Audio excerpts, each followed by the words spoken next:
எனது அன்பு தனுசு ராசி நேயர்கள் அனைவருக்கும் அன்பான வணக்கம். தனுசு ராசியில் பிறந்தவங்க அன்பு, அரவணைப்பு, மற்றவங்களுக்கு உதவி செய்யக்கூடிய எண்ணம் இதெல்லாமே அதிகமாக எந்த ராசிக்காரருக்கு இருக்கும் அப்படின்னு பார்த்துட்டோம்னா அது தனுசு ராசிக்காரருக்கு மட்டும்தாங்க. ஏன்னா உங்களுடைய ராசிநாதன், ராசியின் அதிபதியே குரு பகவான். குரு ஒழுக்கமான ஒரு செயல்பாட்டை கொடுக்கக்கூடியவர். அப்படிங்கிறதுனால நீங்கள் எந்த இடத்துல இருந்தாலும் அந்த இடம் புனிதமாக வச்சுக்கக்கூடியவங்க, ஒரு ஒழுக்கமாக மற்றவங்களை வழி நடத்தக்கூடியவங்க. ஒரு இடத்துல சாதாரண ஒரு கம்பெனிலேயே நீங்கள் வேலை செஞ்சுட்டு இருந்தால் கூட அந்த இடத்துல மற்றவங்களுக்கு உதவி செய்து இது இப்படி செய்யணும், அது அப்படி செய்யணும் அப்படின்னு மற்றவங்களுக்கு ஒரு வழிகாட்டுதலாக தான் இருப்பீங்களே தவிர, ஆனால் மற்றவங்களுக்கு கஷ்டம் கொடுக்கக்கூடிய நபராக நீங்கள் இருக்க மாட்டீங்க. அதே மாதிரி ஒரு சொந்த தொழில் செய்யக்கூடியவங்களாக இருந்தீங்கன்னா, அதாவது மற்றவங்களுக்கு உதவக்கூடிய ஒரு மனநிலையில் இருந்து லாபத்தை விட தன்னால் முடிந்த வரைக்கும் நன்மையை செய்யணும்னு நினச்சி, அதாவது அந்த தொழிலை செய்யக்கூடிய ஒரு நல்ல எண்ணம் கொண்டவங்களாக தான் இருப்பீங்க. இப்படி தனுசு ராசிக்காரரை பற்றி சொன்னோம்னா பல விஷயங்களை பெருமையாக சொல்லலாம். ஏன்னா அக்னி தத்துவ ராசி, அதாவது ஒரு யாகத்தின் நெருப்பு எப்படி புனிதமாக்குமோ அந்த மாதிரி நீங்கள் இருக்கக்கூடிய இடமும் அருமையாக்கும். அந்த இடத்துல உங்களை சுற்றி இருக்கிறவங்களுக்கு நன்மை செய்யக்கூடிய ஒரு மனசு அது தனுசு ராசிக்காரருக்கு அதிகமாக இருக்கும். இப்படி இருந்தாலும் சமீப காலமாக உங்களுடைய வாழ்க்கையில் சில சிரமங்களும் சில இழப்புகளும் மன கஷ்டங்களும் அனுபவிச்சிருப்பீங்க. ஆனால் அனுபவித்தாலும் அவங்களுடைய நேர்மையில் மட்டும் எப்போவுமே நீங்கள் மாறவே மாட்டீங்க. நான் இப்படித்தான் அப்படின்னா அந்த ஒழுக்கத்தில் மாறவே மாட்டீங்க. மற்றவங்களுக்கு ஒரு நல்லது செய்கிற விஷயத்துலையும் எவ்வளோ நமக்கு கஷ்டங்கள் வந்தாலும் அடுத்தவங்களுக்கு ஒரு உதவியாக கண்டிப்பாக செஞ்சுருவணும். அவங்களுக்கும் நம்ம கண்ணுக்கு முன்னால் கஷ்டப்படுறாங்களா, முடிஞ்ச வரைக்கும் நாம் இவ்வளோ ஒன்று நல்லது பண்ணுறோம் இல்லையா, வழிகாட்டுதல் பேராது இப்படி போ நல்லா இருப்பேன் அப்படிங்கிற மாதிரி ஒரு வழிகாட்டுதலாக தான் இருப்பீங்க. ஆனால் சொந்த பந்தத்தில் உற்றார் உறவினர்கள்னாலையும் கூட பிறந்த ஒரு சகோதரி ரூப ரீதியிலையும் பாதிக்கப்பட்டது யாருன்னு கேட்டோம்னா அது கண்டிப்பாக தனுசு ராசிக்காரர் தான். நீங்கள் என்ன தான் நல்லது செஞ்சுருந்தாலும் உங்களுக்கு நல்ல பேர் கிடைச்சிருக்காது. உண்மையாக நீங்கள் வாழ்ந்திருந்தாலும் அதுக்கு பட்டம் கிடைக்கலனாலும் பரவாயில்ல, பழி போடாமல் இருந்தால் பரவாயில்ல, ஆனால் பாதிக்கப்பட்டிருப்பீங்க. ஆனால் இத்தனையும் அனுபவிச்சாலும் உங்களுக்கு இறைவனுடைய அருள் இருக்கிறதுனால உங்களுடைய வாழ்க்கையில் ஒரு படிக்கு மேலே நீங்கள் வளர்ச்சி ஆகிட்டு தான் இருப்பீங்களே தவிர கண்டிப்பாக மேல் படியிலிருந்து கீழ்ப்படிக்கு வர மாட்டீங்க. உங்களுடைய வாழ்க்கையில் வளர்ச்சியும் முன்னேற்றமும் கண்டிப்பாக இருக்கும். என்னென்னா மன நிம்மதி இல்லை, மன சந்தோஷம் இல்லை, ஏதாவது ஒரு வழியில் சில பிரச்சனைகள் நம்மளுக்கு தொடர்ந்து வந்துகிட்டே இருக்குது. இது எதனாலங்க இப்படிலாம் வந்துட்டு இருக்குது அப்படின்னு ஒரு சில யோசனைகள் எல்லாம் அடிக்கடி உங்களுக்கு வர்றது உண்டு. காரணம் என்னென்னா கிரக அமைப்புகள் அந்த அளவுக்கு இருந்தது. இந்த இதில் பார்த்துட்டோம்னா குரு பகவான் உங்களுடைய ராசிநாதனும் 4ஆம் அதிபதியும் 6ஆம் இடத்துல, அதாவது வக்ர நிலையில் இருக்குதுங்க. இந்த வக்ர நிலையில் இருக்கக்கூடிய குரு பகவானால் உங்களுடைய வாழ்க்கையில் இந்த நிவர்த்தி ஆகும்போது எதிர்பாராத ஒரு முன்னேற்றம், எதிர்பாராத ஒரு செல்வாக்கு, மனக்குழப்பங்கள் எல்லாமே தீரக்கூடிய ஒரு அற்புதமான ஒரு காலமாக இந்த குரு பகவான் வக்ர நிவர்த்தி உங்களுக்கு ஏற்பட போகுது. 6ஆம் இடம் அஸ்தமஸ்தானம். 6ஆம் இடங்கிறது நோய் நொடி சம்மந்தப்பட்டது. 6ஆம் இடம்ங்கிறது கடன் சம்மந்தப்பட்டது. 6ஆம் இடங்கிறது எதிரிகளின் ஸ்தானத்தை குறிக்கக்கூடிய இடமா இருக்கிறதுனால அந்த இடத்துல குரு சஞ்சாரம் பண்ணும்போது குரு இருக்கிறது நல்லது தான். ஆனால் வக்ரத்தில் இருக்கிறது கண்டிப்பாக நல்லதில்லை.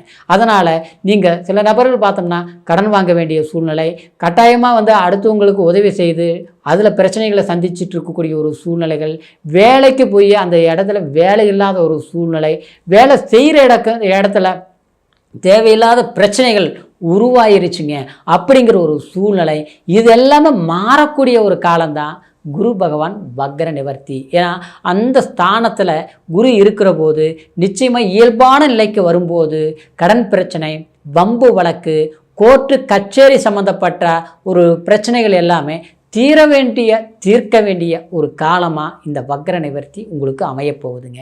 அப்போது இந்த பிப்ரவரி 4ஆம் தேதியிலிருந்து மே மாதம் 14ஆம் தேதி வரைக்கும் இது ஒரு தாக்கத்தை கொடுக்கக்கூடிய ஒரு காலகட்டமாக உங்களுக்கு அமையப்போகுது. அப்போ நம்ம என்ன செய்யணும், நமக்கு வேலையில் புதிய முயற்சிகள். இப்போ நல்லா படிச்சிருக்கிறோம், நமக்கு அந்த வேலை கிடைக்கல, ஒரு சாதாரண இடத்துக்கு வேலைக்கு போயிட்டு இருக்கிறோம் அப்படின்னா நமக்கு பிடிச்ச இடத்துல இதுக்கு முன்னால் முயற்சி எடுத்து கிடைக்கலையா, ஏன்னா அது இந்த நேரத்தில் முயற்சி எடுங்க, கண்டிப்பாக வேலை வாய்ப்பு கிடைக்கும். ஒரு அரசாங்க வேலைக்காக முயற்சி பண்ணிட்டு இருக்கிறோம், சரியாக அமையலை, 4 முறை எக்ஸாம் எழுதணும், 1 மார்க்கில் போயிடுச்சு, பாயிண்டில் போயிடுச்சு, ஆனால் நம்மளோட கீழே இருக்கிறவங்களுக்கு சில வாய்ப்புகள் அமையுது, ஆனால் நமக்கு கிடைக்கலையே அப்படிங்கிற ஆதங்கம் தேவையில்லை. ஆனால் இந்த நேரத்தில் முயற்சி எடுங்க, கண்டிப்பாக உங்களுக்கு கிடைக்கக்கூடிய ஒரு அரசாங்க வேலை சம்மந்தப்பட்ட வாய்ப்புகள் கிடைக்கும். இன்னொரு விதத்தில் பார்த்துட்டோம்னா, நம்ம கடனே வாங்க மாட்டோம், ஆனால் கடன் வாங்கக்கூடிய ஒரு சூழ்நிலை, இக்கட்டான சூழ்நிலை, ஒரு மருத்துவத்துக்கோ இல்லை ஒரு ஈஸியான ஒரு இடம் வந்தது, அதுக்காக 10 ரூபா பணம் இருக்குது, இன்னொரு 5 ரூபா வாங்க வேண்டிய ஒரு சூழ்நிலையோ, இல்லை நம்ம நண்பர், நம்ம உறவுக்காரர், அவருக்கு ஒரு கஷ்டம்னு சொன்னார், நம்ம கடன் வாங்கி அவருக்கு கொடுத்தோம், ஆனால் அவர் இன்றைக்கி கொடுக்கல, நாம் கடன், இப்படி ஏதோ ஒரு சூழ்நிலை, கண்டிப்பாக கடன் வாங்கக்கூடிய சூழ்நிலை ஏற்பட்டு இன்றைக்கி கடன் சுமையில் நாம் எப்படி இது கட்டுறதுங்கிற ஒரு தவிப்பு இருக்கக்கூடிய சூழ்நிலை உருவாகிருக்கு தனுசு ராசிக்காரருக்கு.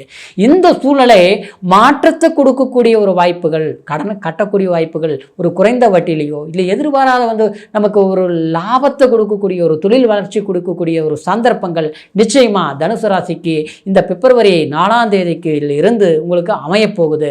அப்போது இந்த நேரத்தில் சைடு தொழில், ஒரு பிஸ்னஸ் பண்ணலாம், சரிங்களா, ஒரு இன்வெஸ்ட்மெண்ட் கண்டிப்பாக நீங்கள் போட்டிங்கன்னா, ரெட்டை படிப்பு அப்படின்னா 1 மடங்கு போட்டிங்கன்னா உங்களுக்கு 5 மடங்கு உங்களுக்கு கிடைக்கக்கூடிய ஒரு லாபகரமான வாய்ப்புகள் ஏற்படும். ஒரு நல்லவங்களுடைய நட்பு கிடைக்கும், அதாவது ஒரு பெரிய மனிதருடைய சப்போர்ட்டு, ஒரு தொழில் தொடங்குறதுக்காக நமக்கு உதவி செய்தாங்கன்னா பண்ணுறேன்னு சொல்கிறாங்க, பண்ண மாட்டேங்கிறாங்க, இப்படியே காலம் போயிட்டு இருக்குது, அது எப்போ தான் நேரம் வரும் அப்படின்னு எதிர்பார்த்துட்ருப்பீங்க, கிடைக்கல, இந்த காலகட்டத்தில் கிடைக்கும். அப்போ என்ன பண்ணணும், இந்த நேரத்தில் அதுக்குண்டான முயற்சிகள் நம்ம எடுக்கணும். இப்படி எடுக்கும்போது உங்களுக்கு வேலையினாலையும் சில சிக்கல்களில் இருக்கக்கூடிய சில பிரச்சனைகளையும் தீர்க்கக்கூடியதுக்கு இதுக்கு நமக்கு ஒரு தகுந்த சந்தர்ப்பம் இந்த நேரத்தில் சரியாக பயன்படுத்தணும். இந்த 6ஆம் இடத்துல குரு இருக்கிறதுனால இதுக்கு ஒரு பரிவர்த்தனையும் நீங்கள் செஞ்சுக்கணும். அதாவது தட்சிணாமூர்த்தி வழிபாடு தவறாமல் பண்ணணும். அப்போது நம்ம என்ன செய்யணும், அதாவது உங்களுடைய ராசிநாதன் 6ஆம் இடத்துல வக்ர நிவர்த்தி ஆகக்கூடிய இந்த காலகட்டத்தில், அதாவது முருகர் வழிபாடு திருச்செந்தூர் போயிட்டு வர்றது ரொம்ப சிறப்பு. ரொம்ப தூரமாக இருக்குதுங்க, நான் ரொம்ப வெளியூரில் இருக்கிறேன், நான் எப்படிங்க போகிறது அப்படின்னா, உங்கள் பக்கத்தில் இருக்கக்கூடிய முருகரை நினச்சி செவ்வாய்க்கிழமை அடுத்தது வியாழக்கிழமை இந்த 2 நாளில் ஏதாவது ஒரு நாள் ஆச்சுங்களா, அதாவது அந்த தட்சிணாமூர்த்தியை வணங்கி நீங்கள் வழிபாடு பண்ணினீங்கன்னா கண்டிப்பாக உங்களுக்கு மன கஷ்டம், அப்புறம் ஆரோக்கிய குறைபாடுகள் இருந்தாலும் சரியாகும், அப்புறம் மருத்துவ செலவுகளும் கண்டிப்பாக குறையும், அதே மாதிரி கடன் பிரச்சனைகள் இருந்தாலும் கடன் குறையும், அரசாங்க லோன் அமைகிறது, அப்புறம் குறைந்த வட்டியில் பணம் கிடைக்கிறது, புதிய தொழில் தொடங்கிறதுக்கு உண்டான ஒரு வாய்ப்புகள் அமைகிறது. இந்த மாதிரி விஷயங்கள் கண்டிப்பாக உங்களுக்கு நடக்கும். மே மாதத்துக்குள்ளே சில பிரச்சனைகள்லாம் தீர்ந்து உங்களுக்கு ஒரு நல்ல வாய்ப்புகளாக, நம்மளுடைய எந்த ஒரு கஷ்டத்தையும் இல்லாமல் நான் வாழ்ந்துட்டு இருக்கிறேங்க, நான் நிம்மதியாக இருக்கிறேங்க அப்படிங்கிற ஒரு சந்தோஷம் கண்டிப்பாக இந்த குரு உங்களுக்கு ஏற்படுத்தி கொடுப்பாரு. ஏன்னா அந்த குரு 9ஆம் பார்வையாக உங்களுடைய ராசிக்கு 2ஆம் இடத்தை பார்க்கறதுனால தனம் பெருகும், லாபம் பெருகும், குடும்பத்தில் இருக்கக்கூடிய ஒரு மன வருத்தங்கள் கண்டிப்பாக குறையும். குருங்கிறது தனக்காரகன் மட்டும் இல்லாமல் புத்திரக்காரகன் சொல்லுவோம், சரிங்களா.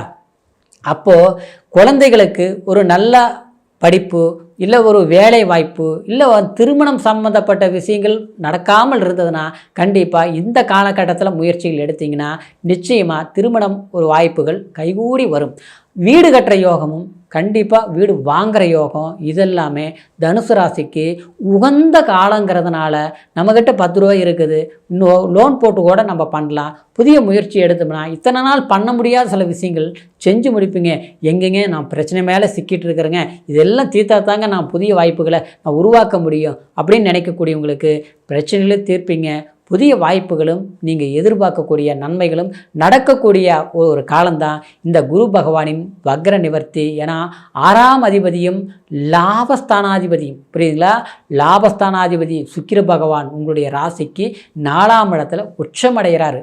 அப்போது அந்த உச்சமடையக்கூடிய காலம் 4ஆம் இடங்கிறது வீடு, வண்டி, வாகனம், அடுத்தது வந்து நகை நட்டு ஆடம்பரத்தை கொடுக்கக்கூடிய ஸ்தானம், அதாவது மன நிம்மதியை கொடுக்கக்கூடிய ஸ்தானம் தான் 4ஆம் இடம். அந்த இடத்துல சுக்கிரன் ஆட்சி பெறாருங்க. ஆட்சிங்கிறது இந்த 4 மாத காலமும் நீங்கள் வந்து வீட்டையே கட்டி முடிச்சிடலாம், வீட்டையே கிரையம் பண்ணிடலாம். உண்மையிலேயே நீங்கள் ஒரு லக்ஸரி ஒரு கார் வாங்கணும், வீடு வாங்கணும், அற்புதமாக ஏதாவது ஒரு பண்ணணும்னு நினச்சிருந்தேன், ஏற்கனவே எல்லாம் வாங்கினேன், எல்லாம் இழந்துட்டேன், எத்தனையோ கஷ்டங்கள் பட்டுட்டு எனக்கு புதுசாக ஏதாவது ஒன்று அமையுமா அப்படின்னு எதிர்பார்த்துட்டு இருப்பீங்க, நினைப்பீங்க, ஆசைப்படுவீங்க. ஆனால் அமையாமல் இருந்திருக்கும். ஆனால் இந்த காலகட்டத்தில் அமையக்கூடிய ஒரு வாய்ப்பாக இருக்கிறதுனால, ஏன்னா குரு பகவானும் சுக்கிர பகவானும் பரிவர்த்தனை யோகம், அதை விட சுக்கிரன் உங்களுடைய ராசிக்கு 4ஆம் இடத்துல இருக்கிறதுனால இது மாளவிகா யோகம். புரியுங்களா? இதெல்லாம் வந்து ஒரு பாக்கியம்தான். இந்த நேரத்தில் நம்ம சாதிக்க முடியலனா எப்போவுமே சாதிக்க முடியாது. சொந்தமாக பிஸ்னஸ் பண்ணி ரொம்ப லாஸ் அடைஞ்சிட்டேன், எதுவுமே பண்ண முடியல, கண்டிப்பாக இந்த நேரத்தில் பண்ணுங்கள், கைகூடி வரும். வெளிநாடு போகணும்னு நான் முயற்சி பண்ணுறேங்க. ஏன்னா 4ஆம் இடத்தை பிரயாணத்தை குறிக்கக்கூடிய இடம், குரு உங்களுக்கு 7ஆம் பார்வையை 12ஆம் இடத்தை குறிக்கக்கூடிய இடம். அப்படிங்கிறதுனால தூர பிரயாணங்கள் செய்யக்கூடிய வாய்ப்புகள், வெளியூர் பிரயாணங்களால் நம்ம வந்து தேவையான ஒரு வேலை வாய்ப்புகள் அமையக்கூடிய ஒரு சந்தர்ப்பம், அதுக்குண்டான முயற்சிகள் எடுங்க. நிச்சயமாக நீங்கள் நினச்ச மாதிரி சாதிச்சு காட்டுவீங்க. இதில் எந்த ஒரு மாற்று கருத்து கிடையாது.